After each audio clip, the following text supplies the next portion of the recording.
We begin with an update on breaking news that we've been following all afternoon.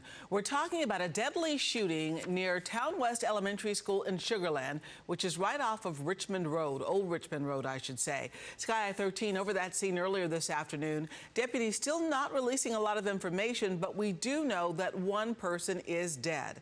We have a crew at that scene still gathering details, and we'll bring you another update in 30 minutes. We also have some more breaking news this evening. A road rage shooting leaving a man in his 30s injured. This happened this afternoon on the Katy Freeway near T.C. Jester. The driver was shot in the abdomen and was able to pull onto T.C. Jester and stop his car before help arrived. The man's boss tells ABC13 he's a driver for a small wine company and was alive and conscious as he was being taken to the hospital. Also tonight at 6, families demanding answers after separate shootings in Houston land 2 children in the hospital. This map shows you where they happened in Southwest Houston. A teen shot after school on Bissonnette.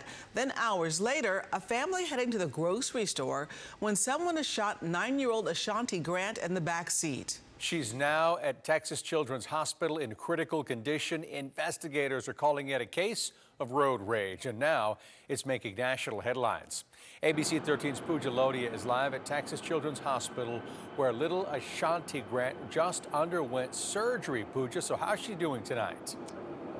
Well, family members say they just got an update from doctors, and they are saying that the good news right now is that little Ashanti is moving her fingers and her toes. However, doctors are very concerned right now about swelling in her brain. 9-year-old Ashanti Grant loves dressing up as a princess. And on a day like today, she'd usually be playing outside. But this evening, the 4th grader is in the ICU. Her parents and 11-year-old brother by her side. He just doesn't want to leave her. He says he's not leaving her because it's just them two. Police say the family of 4 was going to the grocery store, driving northbound on the Southwest Freeway, when a white GMC Denali pickup truck pulled up behind them. Somebody started shooting, and Ashanti was in the back seat. Road rage. We turned outbound between Hillcroft and Bel Air. Surveillance video shows the moment the family pulls into the nearest gas station. This is when they realize how badly Ashanti is injured. First responders rush her to the hospital, and the family follows.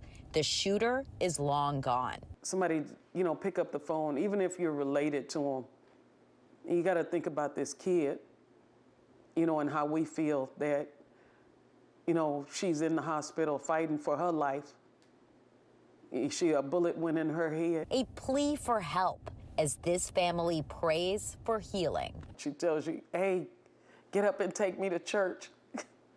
And I want to be baptized too. She's awesome. She's awesome.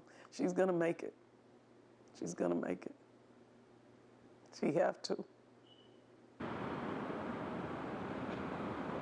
And this family is asking for all of you to please pray for little Ashanti. Now, the problem here, according to authorities, is that the whole shooting happened so quickly that her parents weren't able to get a good look at the shooter, the suspect in this case. So right now, police say they really don't have much to go on. They believe that the suspect is a Hispanic man in his 20s or 30s. There may have been a female passenger also in that vehicle, but at this point, everybody out there, really, if you saw anything, please contact authorities.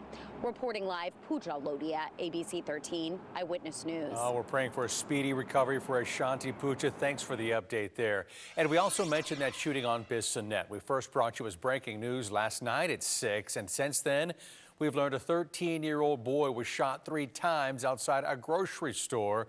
The good news here, that teen is expected to survive. Investigators tell us the boy was inside a parked car when a gunman walked up and fired into the vehicle. The gunman jumped into a car, then ran over a teenage girl as he made his getaway. That girl is in the hospital. So far, no arrests in the case. The Astroworld Festival tragedy rocked the entertainment world and left many Houstonians wondering, will future events be safe? Well, today, city and county leaders announced a special events task force designed to answer some of those questions. ABC 13's Erica Simon was at that announcement and joins us now live from City Hall. Erica? Good evening, Gina. That is certainly a question everybody wants to know, and it's going to take some time to iron out the details and get this task force up and running, according to city and county leaders. But everybody seemed to be up for the task here today at the news conference, and Mayor Sylvester Turner did make one thing clear. He says he's not going to talk about the details of what went wrong and what happened at Astroworld Fest. He's going to leave that up to investigators. The goal of this task force is to focus on events going forward. With the Houston Livestock Show and Rodeo around the corner and H-Town's event calendar full, the City of Houston and Harris County have teamed up for a special events task force. The goal? We will review the safety standards of how events are set up and operated, logistics inside an event footprint. The 10-member task force includes Police Chief Troy Finner, the Harris County Fire Marshal, and the former head of the FBI field office in Houston. The goal is to meet monthly and provide clear communication and recommendations. They also hope to get ahead of any red flags so that what happened at Astroworld Fest in November never happens again. The larger ones where there is going to be mass amounts of people where, we can avoid incidents like the Astroworld incident, and yeah, I'm all for it. During Astroworld Fest, there were dozens of worried, scared parents wondering if their kids were okay. Harris County Commissioner Adrian Garcia says he hopes the task force will provide reassurance going forward that a team of leaders has reviewed event details and tried to ensure safety of attendees. To families, that's number one goal, is to make sure that they can worry about violating the curfew, they can worry about other things, but not worry about going to an event in the county or in the city. The City of Houston manages roughly 1,000 events every year, so obviously the task force is going to be pretty busy. Of course, they're going to focus on the bigger, more large-scale events, but again, as I just said, everybody appeared to be up for the job. Now, once more things get ironed out, there will be an online component that event producers, vendors, and other people can go to. Now, for more on whether or not this task force is going to dive into the Astroworld Fest, either why or why not, is my colleague Ted Oberg. Ted? Yeah, Erica, it was a confusing announcement because the biggest question for so many folks in Harris County and Houston is who's going to figure out what went wrong in the run-up to Astroworld? It's clear mistakes were made, but it appears no one at Harris County or in the city of Houston is trying to figure out what they were.